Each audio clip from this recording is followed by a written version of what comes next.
the Knights of the Crucible, who, despite their depleted numbers, had gained favor in the public eye for their role in the unraveling of the conspiracy surrounding Wydwin's legacy, and were quickly reinforced by returning forces from Fleetbreaker Castle. For the Knights, their resurgence marked a return to the tradition as well. Having seen firsthand the dangers presented by dabblers in animancy, the Order quickly abolished the practice internally, preferring the familiarity of their hammers and forges to the uncertainties of Essence and Adra. Whatever. Their identity rediscovered, the Knights suppressed their political aspirations and began once again to train their recruits in the art of blacksmithing, recapturing the post-revolutionary ideals of Dyrwood and regaining the respect of its citizens as a result. Though the machine atop Ter Noaneth had been disabled, it had not seen its last use. Heritage Hill was rebuilt, and no sooner had the first families moved in to resettle the district than members of the Leaden Key, acting under standing orders from their Grand Master, climbed the tower and reactivated the machine. Alof, you are dead to me. A handful of the new settlers under cover of night, and watched as history repeated itself, the victims reanimating and devouring the survivors. After this second incident, the district would remain abandoned. Alof, I'm gonna kill you. The Duke's assassination at the apparent hands of an animancer had caused catastrophic rioting in the streets of Defiance Bay. But those who had escaped the melee in the palace hearings remembered the testimonies of the strange guest who had shown up that day and absolved animancy, implicating the Leaden Key instead. The rumor spread quickly, and soon the popular belief was that the assassin had been a Leaden Key spy. When the legacy had lifted, people came to see it not as a sign that the riots had been according to the gods' wishes, as Theos had hoped, but as a confirmation that animancy had never been the source of the problem in the first place. Dyrwoodans instead convinced themselves that the riots had somehow purged Defiance Bay of Leaden Key spies, and that the end of Wydwin's legacy was their well-deserved reward. The rage against animancers was quickly forgotten, and those who had survived were permitted to return to Brackenbury Sanitarium and rebuild it so they might resume their studies. The fortress of Cadnua emerged as a bastion of security in the midst of an untamed land, becoming the envy of every thane and earl in Dyrwood. Legend grew over time of its impregnability, and stories of formidable invaders easily scattered by the keep's defenses became popular around the hearths of Dyrwoodinians. Likewise, it also became a beacon to travelers, merchants, and visiting dignitaries alike. Reputed as the finest fortress in all Dyrwood, people would journey from near and distant lands alike to experience its fabled hospitality and grandeur. With your business concluded, Haravius quietly took his leave and headed home to Thane Bog. The elders of the Fisher Crane had not warmed to Haravius in his absence, and when he arrived, he was denounced and scorned. Haravius spoke of his deeds and of his communion with Galawain, yet none would support his petition to return to the tribe. One by one, starting with the oldest, Haravius challenged each member of the council to single combat, humiliating the Riau in a series of savage duels. With half the council bloodied and shamed, the elders at last acknowledged Haravius' strength, announcing him a hunter of the Fisher Crane tribe. Upon being granted this title, Haravius calmly left the village and embarked again on his life of wandering. Good for you. Adair chose not to return home to Gilded Vale. Through a number of quiet inquiries, he soon found his way into the underground organization of Aethasians known as the Night Market. Ironically, in learning that the gods had been fabricated, Adair found his faith in Aethus renewed, and that his god was neither alive nor truly a god had become irrelevant. He rose quickly through the ranks of the Night Market for his optimism and for his bold leadership, his ultimate goal to make the Dyrwood a place that would welcome followers of the Shining God once again. Fair enough. When the dust settled in Sun and Shadow, Aloth looked upon the remains of Theos Ix Arcanon, his former master.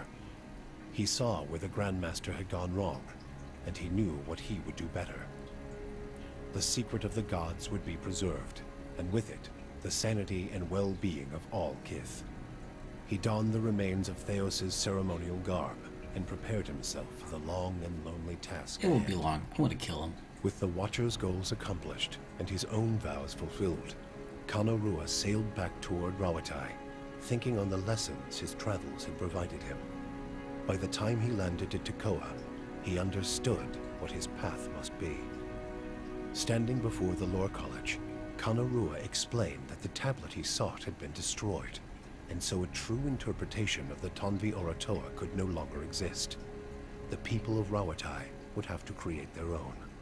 He described the many strange things he had seen in his travels, and announced his intent to pursue the accumulation of knowledge abroad, seeking answers to new questions. True to his word, Kana soon set sail on yet another expedition, and in Tekoa, his passionate accounts inspired many to follow in his footsteps. With Theos defeated and the souls released from Sun in Shadow, healthy children were born once again in the Dyrwood. Pleasant and peaceful memories rose to fill the cracks in the grieving mother's mind. She returned to the birthing bell, unaware that the village nearby had become an empty desolation in her absence. Thus she began her tireless vigil atop the Adra, awaiting mothers and children who never came. Oh, that's fucking tragic. Durrance continued to blame Woodica for the atrocities of the Saints' War. Believing Magrin to have been a pawn in the machinations of the Queen that was, and feeling that Theos's expulsion had been a step towards reconciliation with his goddess, Durrance tried for a time to reopen communication with her. When only silence came, he took it as a condemnation of his continued existence. Ultimately, he built a pyre and threw himself upon it, using his own shattered staff as kindling. Oh, jeez. After 5 years of searching for Persak, Sagani's 4-month journey home felt longer still. The Dyrwood, Air Glonfoth, the Valian Republics became places on a map, endless expanses of green between her and Nasitok. Her homecoming was celebrated by all of Masuk, yet it was the reunion with Kalu and their children that truly brought her joy.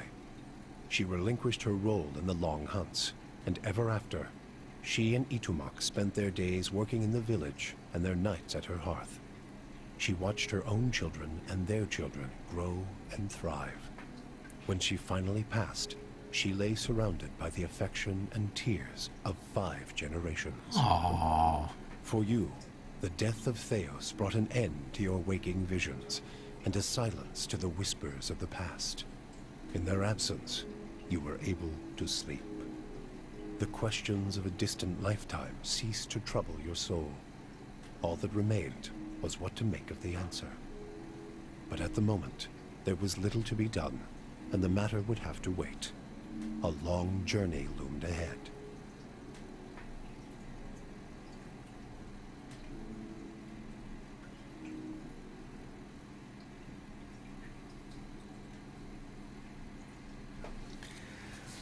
Oh boy. Alright. We did it. It was not the ending. Well, I mean, it was not a perfect ending. Not in that it was beautifully written, mind you. I'm just saying that, and I loved it. That ending was really, really good, and I'm happy with it. I can see that I fucked up, in that I should not have given Aloth control of the Latin Key. I shouldn't have trusted him. But I did, and he caused a lot of deaths. So he's gonna have to die, ASAP. If there's gonna be DLC, he'll be the first to go. Hopefully there's gonna be an expansion pack, just so I can fucking murder him. But I doubt it. The gods not being revealed as being fake was also a bummer, because I wanted to do that, but again... Oh, that motherfucker. Not happy with him right now. Besides that, I mean... It's alright. Grieving Mother was really fucking sad, though. It's kind of annoying that we can't just go find her and make her not be fucking broken like that, but I don't know. That's how it is. This game was good. The story was good. No, okay, hold on. The game was pretty fucking bad. But the story was amazing. The world was amazing. The characters were amazing. The voice acting was amazing. Everything was amazing except for the game itself. And I'm very happy with it. I'm very happy with it. I do not regret... Wait, we can go backwards? Really? I do not regret backing this Kickstarter. I'm very happy that I did. Is my name in there somewhere? Doubt it. Did I get in there? Is this everybody? Is this 77,000 names? Let's wait for an R. N-O-P. R. O. Okay, R.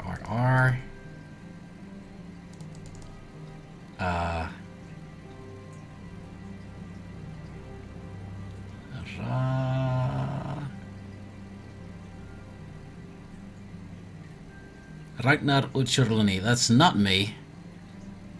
So I'm on that list. Is there a bigger list? Was not in it? Wait, what's this? Additional Kickstarter backers. Alright.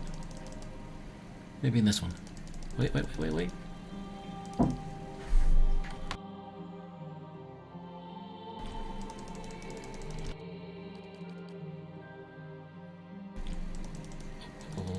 Controls.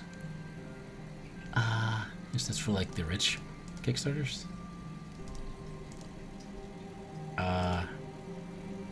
Randy, Russ, no, not there. That tells me I'm not in it. Let's go back, all the way back. Let's give you this. Wasn't this one either?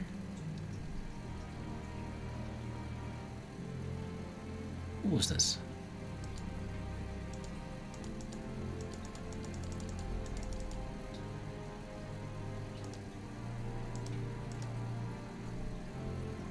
I might be looking for the wrong thing. Oh. Go little backers. Oh no, here's backers. Okay.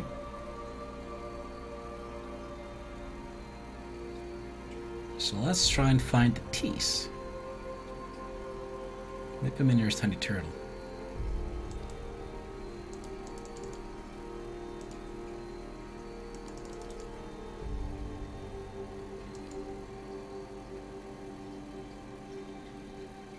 T's? Alright. If I am, there's Tim. Timothy. Tina, Tinderbox, Tierna. No. Not in it. What the butts? Alright, guys. That's it. Pillars of Eternity is over. Which means I'm gonna have to figure out a game to take its place tomorrow. Find out what at 4 p.m. UTC. 4 p.m. UTC tomorrow. Yeah. Guys, thank you so much for watching. This is the 31st episode, I think. 31 episode. That's over. It's around 50 to 60 hours. That is insanity. And there's still stuff left to be done. We may actually return to the safe before the end to do the extra stuff that we missed, but there wasn't much. Well then. Again, guys, thank you so much for watching. I really appreciate it. Join me in just a couple of hours for Crusader Kings 2. It'll be fun. I'll see you later, buddies. Cheers.